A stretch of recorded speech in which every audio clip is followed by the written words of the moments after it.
All right, let's dive in. Today, we're time traveling back to Southern Europe, but not for the beaches or the food. No, not this time. We're going for the literature. Get ready for passionate poets, knights, chivalry, maybe even some scandalous affairs. We're going to try to unearth all of those things. Yes. We're using this book. It's called Historical View of the Literature of the South of Europe. It might sound a little dry. A little bit. But don't worry, that's why we're here, to bring it to life. It's going to be fun. One thing that really caught my eye was how Arabic poetry influenced European love songs. Fascinating, right? That's not something you typically hear about. Before we get to the knights and the love songs, though, we need to lay some groundwork. We do. Talk about languages. Yeah, so imagine this. The Roman Empire collapses. Yeah. And Latin, the language that unified this vast empire, it starts to break apart. Okay. And out of that fragmentation come the Romance languages. Oh, Provençal, French, Italian, Spanish, Portuguese. It's a process that takes centuries.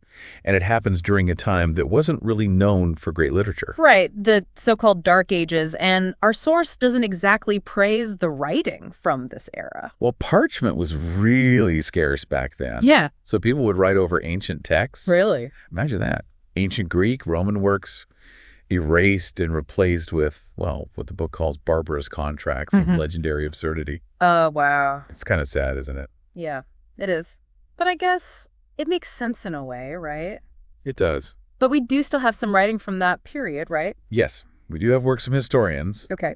And they give us a window into what life was like back then. All right, so we have these new languages emerging, a world in transition, and then... And then enter the knights and the poetry. Ah, yes. Tell me about these knights. So we meet the Troubadours, these poet musicians from Provence in France. Okay. They were all about chivalry, courtly love, and they would compose these songs and stories celebrating those ideals. Like they were the rock stars of their day. Absolutely. But it's not just about entertainment. Right. The Troubadours, they were heavily influenced by Arabic poetry, which they encountered during the Crusades. Wow, so these wars actually shaped European literature. That's pretty amazing. It is. The Troubadours focus on courtly love, the way they portrayed women, these ideas, they echoed themes in Arabic poetry. It was a real cultural exchange. Fascinating. And our source mentions some pretty intriguing troubadours. There was one who, died of a broken heart. Geoffrey Rudel. Oh, right, him. What happened? He fell in love with a countess, but he'd never even met her. What? Yeah, just from descriptions he'd heard.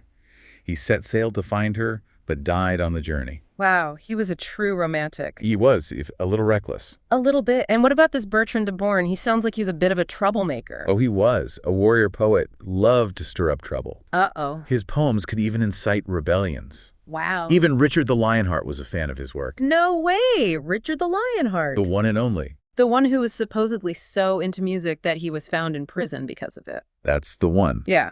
The story goes that Richard's minstrel, Blondel, went from castle to castle singing a song that only Richard would know. Clever. And when Richard sang along from his prison cell, Blondel knew he'd found him. Okay, so we've got unrequited love, political intrigue, prison breaks. These troubadours were way more interesting than I thought. Oh, yeah. They were a vibrant bunch. Yeah. And not just entertainers. They were part of a cultural movement. They even had these, poetic duels called tenzins, where they'd trade verses on all sorts of topics. So like rap battles, but with medieval poetry. Exactly. It was entertainment, intellectual debate, sometimes a way to criticize those in power. Oh, wow. And these poems, the Tensons and the others, they weren't just written in any style, were they? No, they often use the canzone. The canzone? It's a complex, often serious form of poetry. It wasn't just about rhyming, it was about conveying deeper meaning. Got it. So the form really reflected the evolving culture. It did. And then there were the performers who brought these poems to life. The jongleurs, right? Yes, the jongleurs. Originally, they were well respected. Okay. But over time, their status declined. They became more associated with, common entertainment. So even back then, image was important. Oh, yeah. But the troubadours' influence didn't just vanish, did it? No, not at all. Their legacy lived on, especially in Italy, where their ideas about love and poetry really took root. So they helped pave the way for some of the big names in Italian literature. They did. Names like Dante, Petrarch, Boccaccio. Now we're talking. Dante's Inferno, that's one of those works that really sticks with you. It is a masterpiece. It is. And you can see how the troubadours influenced his work. Absolutely. But Dante, he took those influences and made something completely new, right? He did. The Divine Comedy, it's an epic journey through hell, purgatory, and heaven, Yeah. filled with symbolism and allegory that reflect not just religious ideas, but the political and social turmoil of his time. It makes you wonder if he was trying to send a message. It does, doesn't it? Yeah. And he wasn't afraid to challenge the status quo. Not at all. Oh. And that's something he shared with another literary giant, Petrarch. Petrarch, the master of the sonnet. His poems to Laura are just beautiful. They are. And Petrarch, he was also influenced by the Troubadours, right? Yes. He revived the sonnet form and used it to explore love, longing, loss with incredible depth. Wow. It's amazing how those threads connect across generations. It is. And it wasn't just the sonnets. Didn't Petrarch also write in the canzone form, like the Troubadours? He did. It was perfect for those serious themes, the philosophical, moral questions. Right. Even love poetry can have deeper meaning. Absolutely.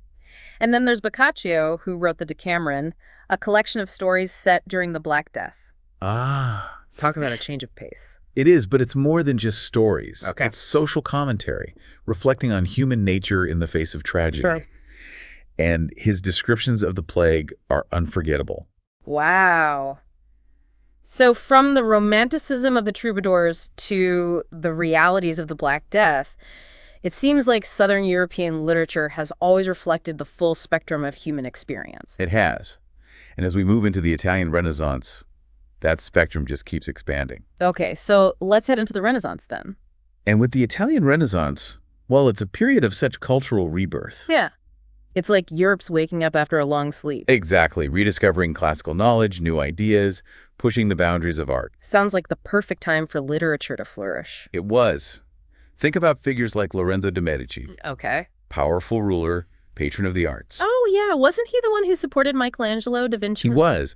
And his influence reached literature, too. I see. One of the key figures in his circle, Poliziano, Okay. poet, scholar, he wrote a play called Orpheus. Orpheus, wait, isn't that one of the first operas? It is. Wow, so opera, it has roots in the Renaissance. It does. Orpheus is a great example of this new art form taking shape. It combined poetry, music, visual spectacle, something totally new for audiences. I bet that was mind-blowing back then. Oh, yeah. And this innovation wasn't limited to opera. Right. Writers were experimenting with all sorts of forms, styles. I can imagine. But then as we move into the 17th, 18th centuries, there's this interesting shift. Okay, what happened? Instead of those big, epic poems like Dante's, writers started exploring new genres. Like what? Mock heroic. Mock heroic, that sounds interesting. What's that like? Well, one example, Alessandro Tassoni's The Rape of the Bucket.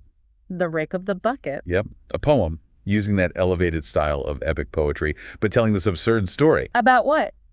A war between two Italian city-states. Over. A stolen bucket. Seriously? Seriously. It's hilarious, satirizing those petty rivalries, inflated egos. That makes you wonder if he was making a political statement, too. Doesn't it? Yeah, it does. Humor can be a powerful tool for that. It can. And then you have sentimental comedy, which takes a very different approach. Okay, what's that like? So instead of grand battles, larger-than-life heroes, Right. you have relatable characters, everyday situations, Oh. themes of love, family, morality. So it's a shift to something more, like, grounded, human-centered. Exactly. Did all the writers go along with this change? Well, not necessarily. There was a bit of a debate going on. Oh. Carlo Goldoni, a master of sentimental comedy, he championed realism, Okay. believed theater should reflect ordinary people's lives. Seems like he wanted to make theater more accessible. He did, but not everyone agreed. I see. Another playwright, Carlo Gozzi, he argued that theater should keep its fantasy, its spectacle. Ah, so he felt realism would take away the magic. Yeah, that wonder that makes theater captivating. It's a debate that we still have today, isn't it? Should art reflect reality or offer an escape? It is. And while Goldoni and Gozzi were debating this, another figure comes along, revolutionizes Italian tragedy, Vittorio Alfieri. Alfieri, okay. What made him so different? Alfieri was a rebel. He rejected that overly ornate, artificial style of traditional Italian tragedy. So what did he want? He wanted to strip it down to the raw emotions, the core conflicts. Okay. He felt tragedy should be about powerful individuals clashing with fate, authority, their own passions. So a more streamlined, intense approach. Yeah.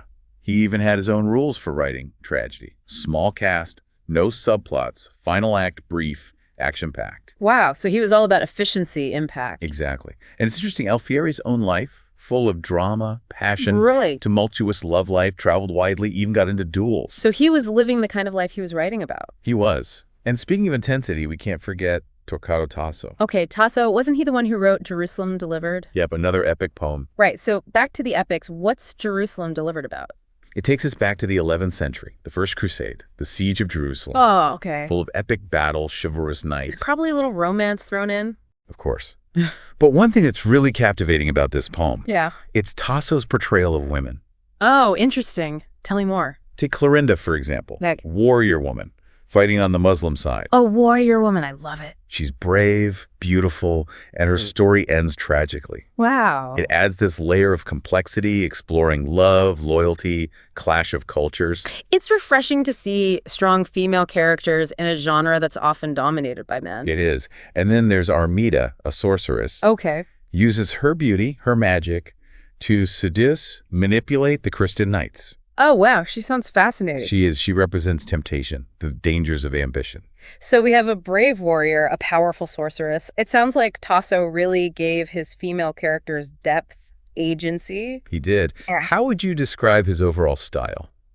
Well, based on what you've said, Yeah. I'd say lyrical, emotionally intense. You got it. Vivid imagery, sense of wonder, pathos. So while Dante's Inferno is stark, terrifying, Right. Tasso's Jerusalem Delivered, it's more romantic, emotionally charged. Exactly. And it's interesting, like Dante, Petrarch, he was drawn to the epic form too. Yeah, it does seem like a genre that really resonated with Italian writers. It did.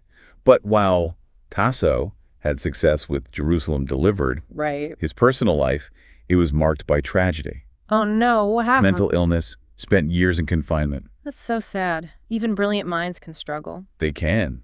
And as we move into the 17th century, there's another shift in style with the rise of Marianism. Marianism. Okay, that's a new one. What's that all about? Think elaborate metaphors, sensual imagery, Okay. focus on beauty, pleasure. So extravagance, flamboyance. Exactly, like the Baroque period of literature. Ah, got it. Giambattista Marino, the poet who gave the style its name, he was a master of wordplay, creating these vivid pictures with his words. It sounds like it could easily become over the top. It could. Was it influential? Very much so. Right. Marino's influence went beyond Italy, inspiring poets in France, Spain, even England. Wow. It's a reminder that art really transcends borders, doesn't it? It does. And it's amazing how these cultural trends flow back and forth, shaping literature. We've gone from the epics of Dante and Tasso to the realism of Goldoni, and now this flamboyance of Marino. What a range! It is a remarkable range. And that diversity continued into the 19th and 20th centuries as Italian writers explored romanticism, realism, and beyond. It feels like we've just traveled through centuries of literature. We have. From love-struck poets to revolutionaries to those experimenting with style, Southern Europe has really made its mark on literature. Absolutely. And the story doesn't end there, you know? Right, it keeps going. It does. The influence of Southern European literature, it still inspires writers and artists today. You know, I was thinking about the canzone you mentioned earlier, Okay. that poetic form that started with the Troubadours. Yes. It went on to influence Italian poets, Dante, Petrarch, Yeah. and then it spread even further. It did. It even reached English literature through poets like Chaucer and Wyatt. Exactly. It's like this literary chain reaction. It is. It shows how connected these historical periods really are. It does.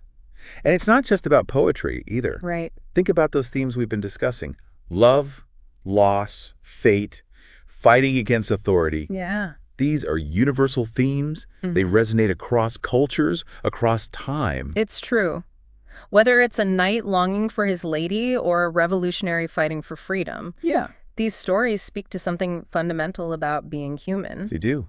And through them, we can connect with people from different times and places, gain a deeper understanding of ourselves, the world around us. That's what I love about literature. Its power to transport us, make us think, make us feel. It's a powerful tool. It is. And Southern European writers have used it masterfully for centuries. So we've gone from those passionate troubadours to Dante's Inferno, from Goldoni's comedies to Alfieri's tragic heroes. What a journey. It's been amazing, hasn't it? It has. And you know, it's made me realize how much more there is to explore. There always is. This journey has raised more questions than answers. And that's the beauty of deep dives like this. I agree. They open up new paths, Yeah. invite us to keep learning. You've given us a lot to think about. So until next time, everyone, happy reading. And if you find any answers to those questions we've raised, Yes. be sure to let us know.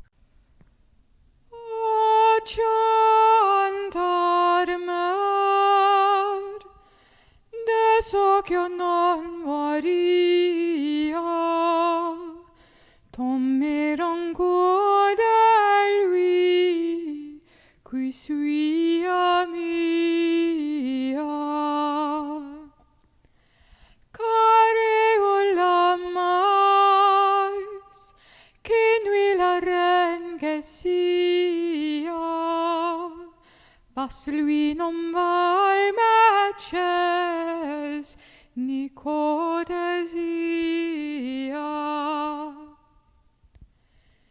Ni ma beltats, ni mos prets, ni mos sens, catres